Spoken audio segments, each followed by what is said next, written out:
The morning sun pierced through the glass walls of the African Union headquarters in Addis Ababa, casting long shadows across the marble floors. Diplomatic vehicles with tinted windows arrived in calculated succession, their engines humming against the backdrop of Ethiopia's awakening capital. Inside the secured conference room, the air conditioning battled against the rising heat, creating an almost sterile atmosphere that seemed to anticipate the collision of worlds about to unfold. Security personnel from 3 different nations positioned themselves strategically, their earpieces crackling with coded communications. The scent of Ethiopian coffee mixed with the tension that hung thick in the air like morning fog. History was about to witness an encounter that no one had predicted. President Trump's motorcade pulled up with its usual fanfare, American flags fluttering against the African breeze in a display of power that felt oddly out of place. His advisors whispered last-minute briefings about the young African leader they were about to meet, their voices carrying the dismissive tone of those who had never truly understood the continent's new generation. Meanwhile, Captain Ibrahim Traoré had arrived 30 minutes earlier, not in a motorcade, but in a simple black sedan with only 2 security personnel. He sat quietly reviewing documents, his military uniform pressed and dignified, embodying the quiet confidence of a man who had overthrown governments with strategy rather than rhetoric. The contrast was already stark before a single word had been spoken. 2 different philosophies of power were about to collide in the most unexpected diplomatic encounter of the decade. The mediator, an elderly Ghana diplomat, nervously shuffled his papers as he prepared to facilitate what many considered an impossible conversation. The room's setup was deliberately neutral. A round table with no head, 2 flags positioned at equal heights, and translation equipment that would prove unnecessary. Traoré's reputation had preceded him, the youngest head of state, who spoke multiple languages fluently and had studied his opponents with the precision of a military strategist. Trump's team had briefed him on another African dictator, completely missing the intellectual depth they were about to encounter. The stage was set for a battle that would be fought not with weapons or wealth, but with pure intellect and moral authority.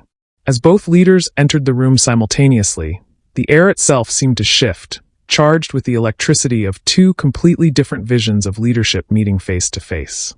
Traoré's calm demeanor contrasted sharply with Trump's characteristic swagger, creating a dynamic that immediately caught the attention of every person present. The handshake lasted exactly 3 seconds, long enough for each man to take the measure of the other. In that brief moment, something passed between them. Recognition, challenge, and perhaps the first hint that this would not unfold as either side had anticipated. The battle of minds was about to begin, and Africa was about to show the world what intellectual sovereignty truly meant. Trump settled into his chair with the confidence of a man who had negotiated billion-dollar deals across every continent, his gold cufflinks catching the light as he adjusted his tie. "So, Captain," he began, emphasizing the military title with a slight smirk, "I hear you've been making some noise in your part of Africa." His advisors nodded approvingly, their briefing folders thick with outdated intelligence that painted Traoré as just another coup leader seeking attention. The American delegation had prepared for what they assumed would be a typical encounter with an African strongman, someone they could easily outmaneuver with economic pressure and political leverage. Trump's eyes scanned the room dismissively, already calculating how quickly this meeting could end. He had conferences with real-world leaders scheduled for later that day. Traoré remained perfectly still, his hands folded calmly on the table, studying Trump's body language with the analytical precision of a chess master, observing his opponent's opening moves. He had spent weeks preparing for this moment, not just reviewing Trump's policies and speeches, but understanding the psychological patterns that drove his decision-making process. While Trump's team saw a young African soldier, Traoré saw an aging businessman whose success had been built on bluster rather than substance.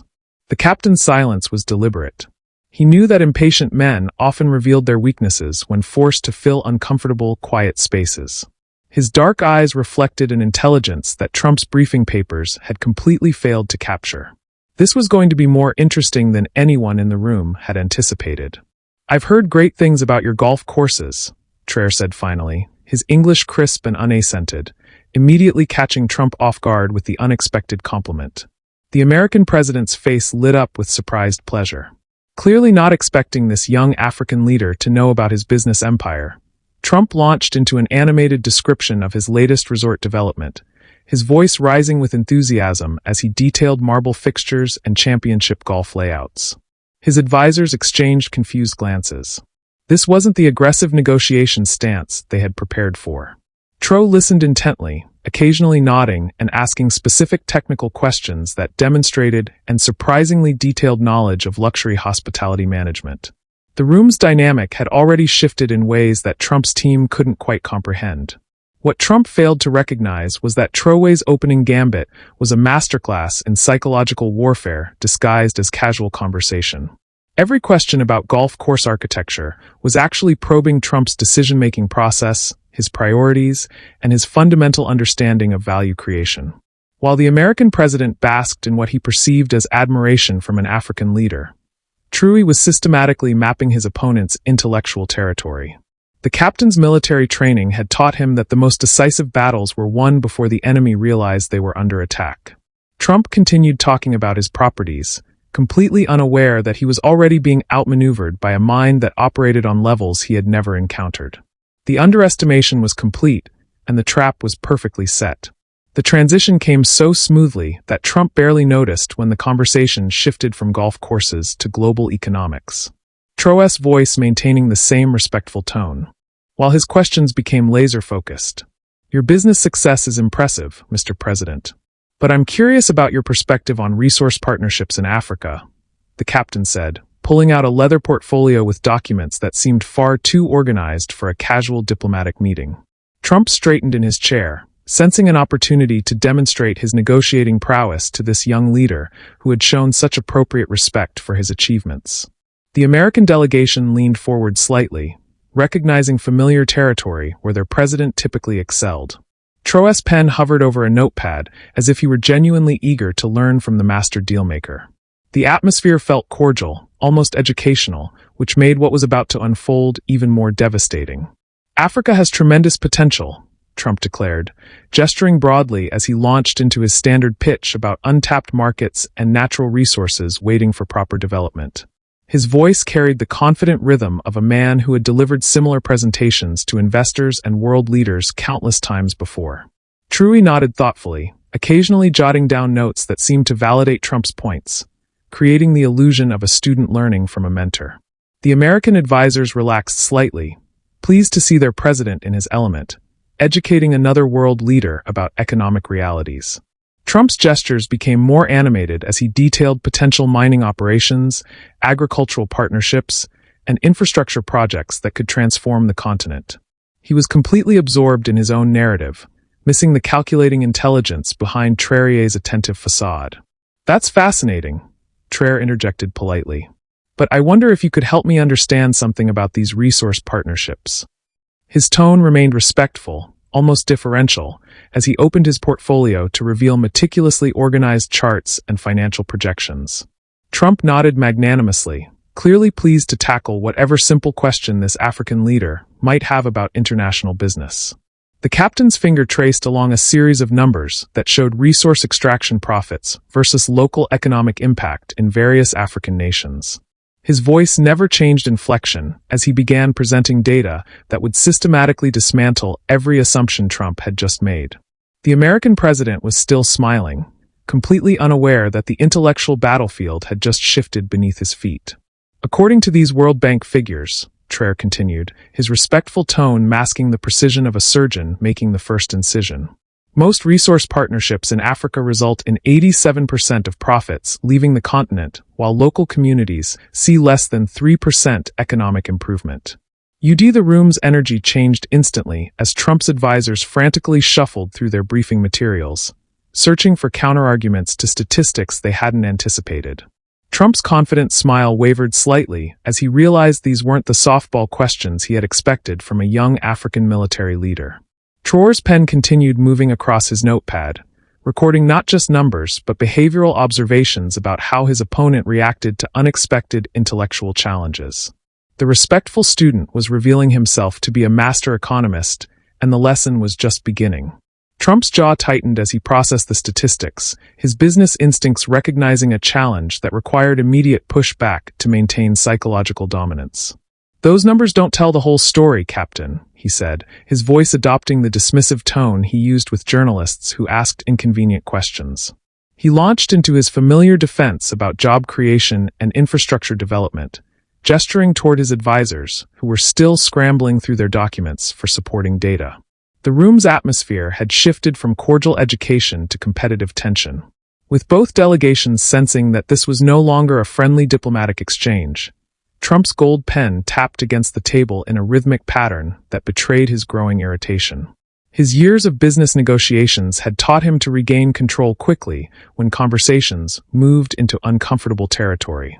Traore allowed a small smile to cross his lips as he flipped to another section of his meticulously prepared portfolio, revealing satellite imagery of mining operations across West Africa. "You're absolutely right about job creation, Mr. President," he said, his tone maintaining perfect diplomatic courtesy, while his eyes gleamed with intellectual satisfaction. The images showed vast extraction sites surrounded by impoverished communities with detailed employment statistics that contradicted every point Trump had just made. His finger traced the boundaries between profitable mining zones and struggling local villages. The visual evidence more devastating than any verbal argument could have been. The captain's voice remained steady and respectful, but every word was calculated to expose the fundamental flaws in Trump's worldview. The American president's advisors exchanged increasingly worried glances as they realized their briefing materials were completely inadequate for this level of intellectual combat. In Burkina Faso alone, Traore continued, opening a spreadsheet that displayed years of economic data with the precision of a military operation. Foreign mining companies extracted $2.3 billion in gold while local employment increased by only 7%. Trump's face flushed red as he recognized the trap he had walked into. His business pride wounded by statistics that made his grand promises sound like empty rhetoric. The American delegation watched their president struggle with data that challenged everything he thought he knew about African economics. Traore's presentation was relentless, but delivered with such professional courtesy that Trump couldn't attack the messenger without appearing defensive and unprepared. The young captain had transformed the conference room into a classroom where he was the professor and the American president was failing his first exam. Every chart and graph was another nail in the coffin of Trump's assumed intellectual superiority. "These partnerships you mentioned," Traore said, his voice carrying the quiet authority of someone who had actually lived through the consequences of economic colonialism. "They remind me of contracts my grandfather signed in the 1970s. The personal reference hit like a guided missile, transforming abstract statistics into lived human experience that Trump's business background couldn't counter. The captain's eyes held decades of inherited wisdom as he described how promises of prosperity had consistently failed to materialize for African communities. Trump's mouth opened to respond, but for the first time in the meeting, words failed him as he confronted the reality that his opponent wasn't just intellectually prepared. He was emotionally invested in a way that made every argument deeply personal. The economic battlefield was completely under Traore's control, and everyone in the room could sense the American president's growing desperation. Traore closed his economic portfolio and reached for a different folder. His movements deliberate and unhurried as Trump watched with growing apprehension. "Since we are discussing partnerships, Mr. President, perhaps we should examine the historical context that shapes African perspectives on international agreements," the captain said, his voice carrying the weight of generations. The leather-bound folder opened to reveal colonial maps overlaid with modern resource extraction zones. The visual correlation so stark that even Trump's advisors couldn't miss the implications. Traore's finger traced the boundaries of former French colonies, showing how current mining concessions followed almost identical patterns to 19th-century territorial divisions. The room fell silent as the young leader transformed from economist to historian, his quiet authority filling the space between them. Trump's business confidence began to crumble as he realized he was about to receive an education he had never anticipated. The Berlin Conference of 1884. Traore began his voice taking on the cadence of a university lecturer addressing a particularly unprepared student. Divided Africa among European powers without a single African representative present. Trump shifted uncomfortably in his chair, his limited knowledge of African history suddenly feeling like a glaring weakness in front of this remarkably well-educated young leader. The captain's presentation revealed how colonial boundaries had been drawn to maximize resource extraction while deliberately fragmenting ethnic groups and traditional trade routes. Maps showed how artificial borders created dependencies that persisted long after independence, with modern corporations simply replacing colonial administrators in exploiting the same systematic vulnerabilities. Trump's advisors frantically took notes. Realizing their briefings had catastrophically underestimated their opponent's intellectual depth, the American president's face grew increasingly red as he confronted the uncomfortable reality that his business empire operated within systems rooted in centuries of exploitation. "What's fascinating," Traore continued, turning to a page showing photographs of his own grandfather in military uniform, "is how these historical patterns continue to influence contemporary economic relationships." Div. The personal dimension struck Trump like a physical blow as he realized he was arguing with someone whose family had lived through the consequences of every policy he was defending. The captain's voice remained steady as he described how promises of development and partnership had been used to justify resource extraction for over a century. Each historical parallel to modern trade agreements was delivered with surgical precision, systematically dismantling Trump's worldview while maintaining perfect diplomatic courtesy. The young leader's eyes held the accumulated wisdom of ancestors who had witnessed empires rise and fall through the same tactics Trump considered innovative business strategies. The American president found himself speechless, confronting a depth of historical knowledge that made his real estate background seem embarrassingly shallow. "My grandfather taught me that those who ignore history are condemned to repeat its mistakes," Traore said, his words carrying the quiet menace of a man who had studied his enemies across centuries. Trump's mouth opened and closed wordlessly, his usual arsenal of insults and deflections, useless against an opponent who spoke with the authority of lived experience spanning generations. The captain's historical lesson had transformed the conference room into a courtroom where colonialism itself was on trial. With Trump unwittingly cast as the defendant, every attempt to defend modern business practices crumbled against the weight of documented historical parallels that Traore presented with devastating clarity. The American delegation watched in horror as their president realized he was being intellectually outmaneuvered by a man young enough to be his son. The history lesson was complete and Trump's worldview lay in ruins around him. Trump's face hardened as he recognized the need to shift to more familiar territory. His business instincts telling him to pivot toward discussions of military power where America's superiority was undeniable. "Let's talk about real security, Captain," he said, his voice regaining some of its characteristic bravado as he leaned forward aggressively.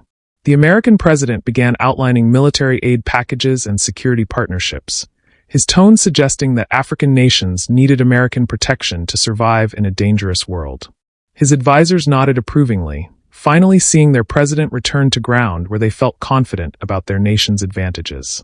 Trump's gestures became more animated as he described advanced weapon systems and training programs, clearly believing he had found the topic that would expose this young African leader limitations. The room's energy shifted as the conversation moved from economics and history into the realm of military strategy and global power projection. Traore's expression remained perfectly calm, but something shifted in his eyes. A glint of recognition that suggested Trump had just walked into his area of greatest expertise. "Military strategy is indeed crucial, Mr. President," he replied, his voice carrying the quiet confidence of someone who had actually commanded troops in combat rather than simply purchasing defense contracts.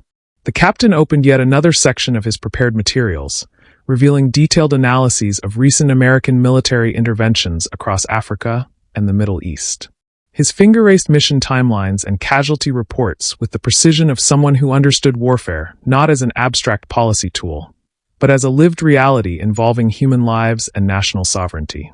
Trump's advisors exchanged nervous glances as they realized their opponent's military credentials weren't ceremonial. This was a man who had actually overthrown governments through strategic brilliance rather than inherited wealth.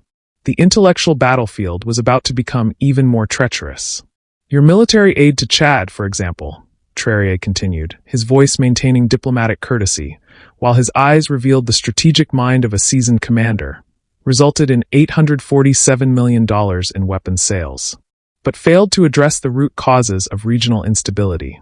The statistics flowed from his lips with the fluency of someone who had studied every American military intervention in Africa over the past 2 decades.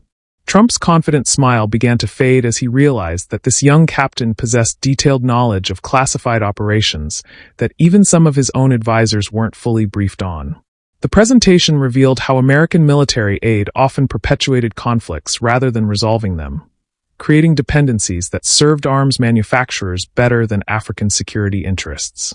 Traore's analysis was surgical in its precision, dismantling the mythology of American military superiority with the clinical detachment of a professional soldier who had seen empires crumble through strategic overreach. The room grew uncomfortably quiet as Trump struggled to formulate responses to criticisms rooted in actual combat experience.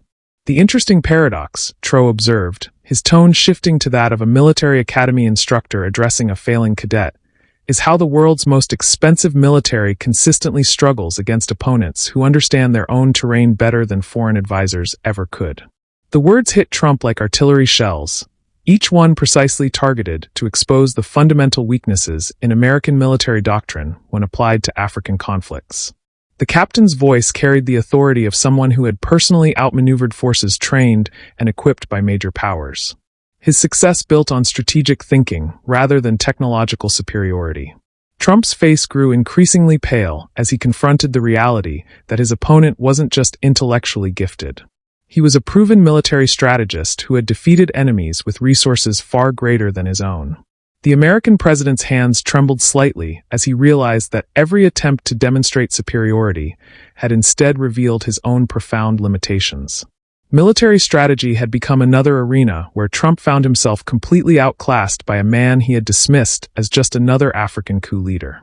Trump's breathing became noticeably heavier as he realized that every topic he considered his strength had been systematically dismantled by this young African leader who spoke with unshakable moral authority.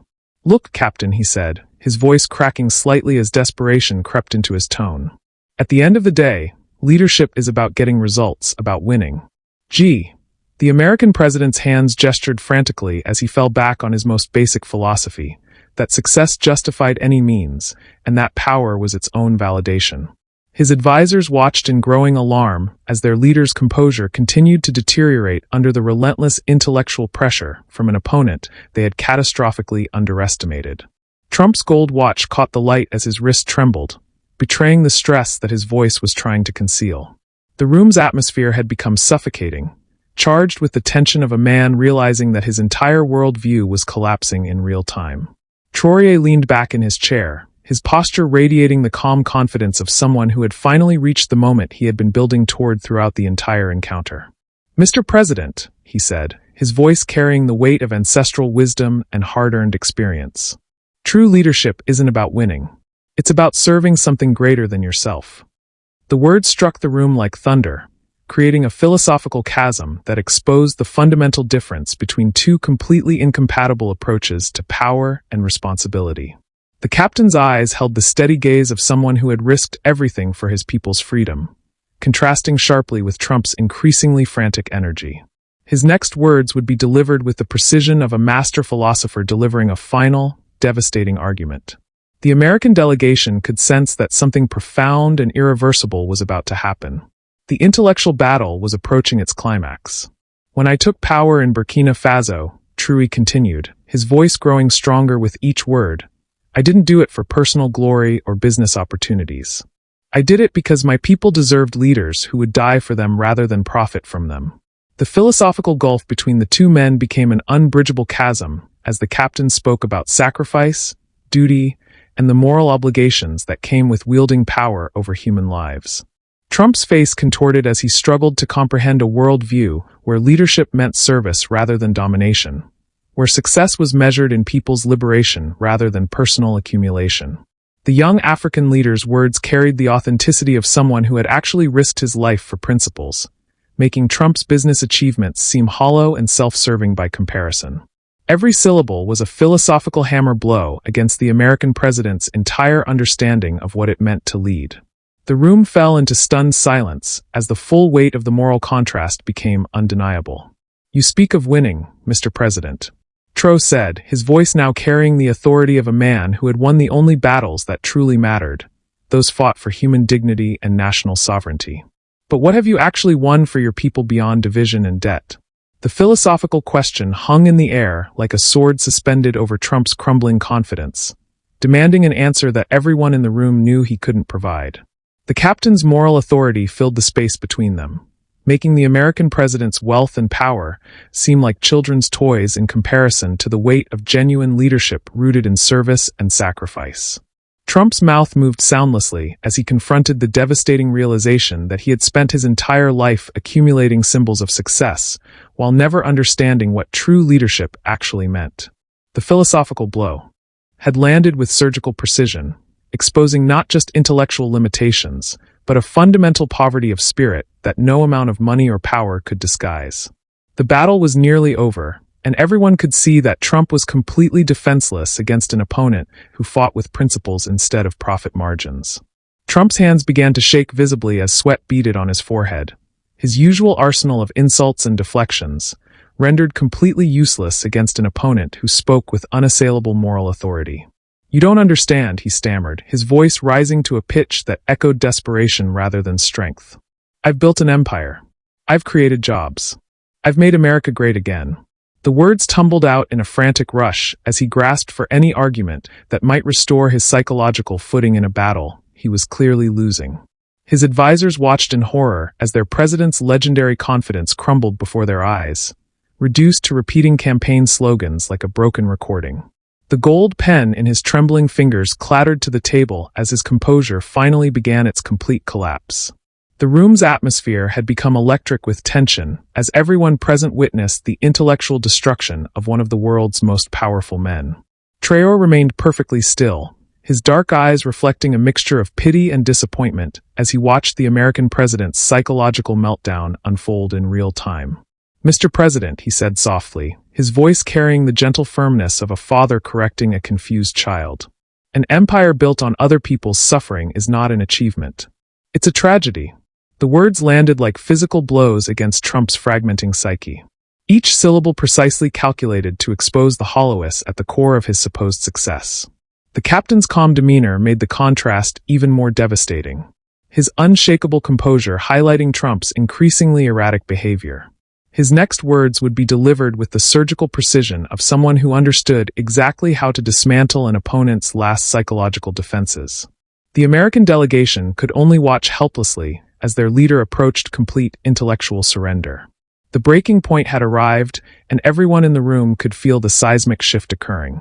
"Your greatness," Traore continued, his voice now carrying the authority of historical judgment, "is measured by how many people you've exploited, not how many you've liberated." Trump's face turned an alarming shade of red, as his breathing became increasingly labored, his body language revealing a man who had never been forced to confront the moral implications of his actions. The philosophical attack was relentless, but delivered with such calm certainty that Trump couldn't even formulate a coherent response to defend himself. His usual tactics of personal attacks and deflection were useless against an opponent who spoke from a position of unquestionable moral authority. The captain's words cut through decades of self-deception and carefully constructed mythology, leaving Trump psychologically naked and defenseless.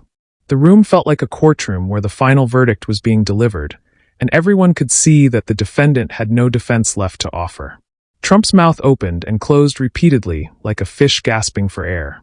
His legendary ability to dominate conversations reduced to incoherent stammering in the face of intellectual and moral superiority he had never encountered.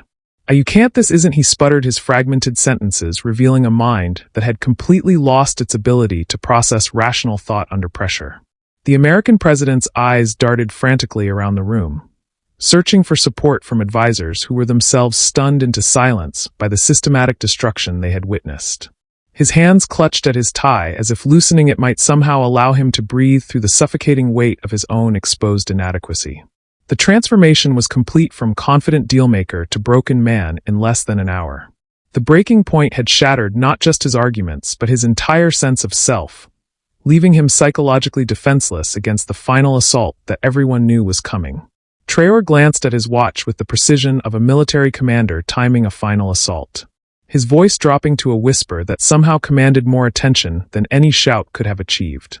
"Mr. President, you have exactly 3 minutes to explain to me why Africa should trust American leadership when your own people are abandoning you," he said, the words delivered with surgical calm. Trump's eyes widened in panic as he realized this wasn't just a philosophical discussion anymore. It was an execution, timed and deliberate. The captain's finger tapped once against the table, marking the beginning of what everyone in the room instinctively understood would be the final countdown. His dark eyes held no malice, only the cold certainty of someone who had calculated this moment down to the second. The American delegation sat frozen as they watched their president face an intellectual firing squad with no ammunition left to defend himself. "I built my businesses Trump began, his voice cracking like thin ice under pressure as he struggled to form coherent sentences while sweat poured down his face. The words fragmented and died in his throat as Traore's relentless gaze stripped away every pretense and defense mechanism he had ever developed. His hands flailed desperately in the air, grasping for arguments that no longer existed, his legendary confidence reduced to the pathetic stammering of a man who had finally met his intellectual superior. The captain's timer continued its silent countdown as Trump's mouth moved soundlessly, his brain apparently unable to process the complete destruction of everything he thought he knew about power and leadership. His advisors watched in horrified fascination as the most powerful man in the world was reduced to a confused, stammering shell. The collapse was happening in real time, measured not in hours or days, but in the brutal efficiency of minutes and seconds. 2 minutes remaining. "Tro," announced softly, his voice carrying the finality of a judge pronouncing sentence on a condemned man who had run out of appeals. Trump's breathing became ragged and desperate as he tried to summon some vestige of his former authority, but the words that emerged were incoherent fragments about golf courses and television ratings. The captain's psychological warfare had been so complete that the American president could no longer distinguish between his business achievements and his political failures. His mind unable to construct any defense against accusations rooted in moral authority he had never possessed. His face had turned an alarming shade of purple as the weight of his own inadequacy crushed his ability to think rationally. The room watched in stunned silence as decades of carefully constructed self-mythology crumbled in less time than it took to brew coffee. The 3-minute countdown had become a public execution of everything Trump believed about himself. "Time," Traore said simply, his single word falling into the silence like a gravestone being lowered into place over Trump's intellectual remains. The American president sat slumped in his chair, his mouth hanging open as his brain finally surrendered its last attempt to process what had just happened to him. His eyes held the vacant stare of a man who had been so thoroughly defeated that he could no longer remember what victory felt like. The captain closed his portfolio with a soft snap that sounded like thunder in the suffocating quiet.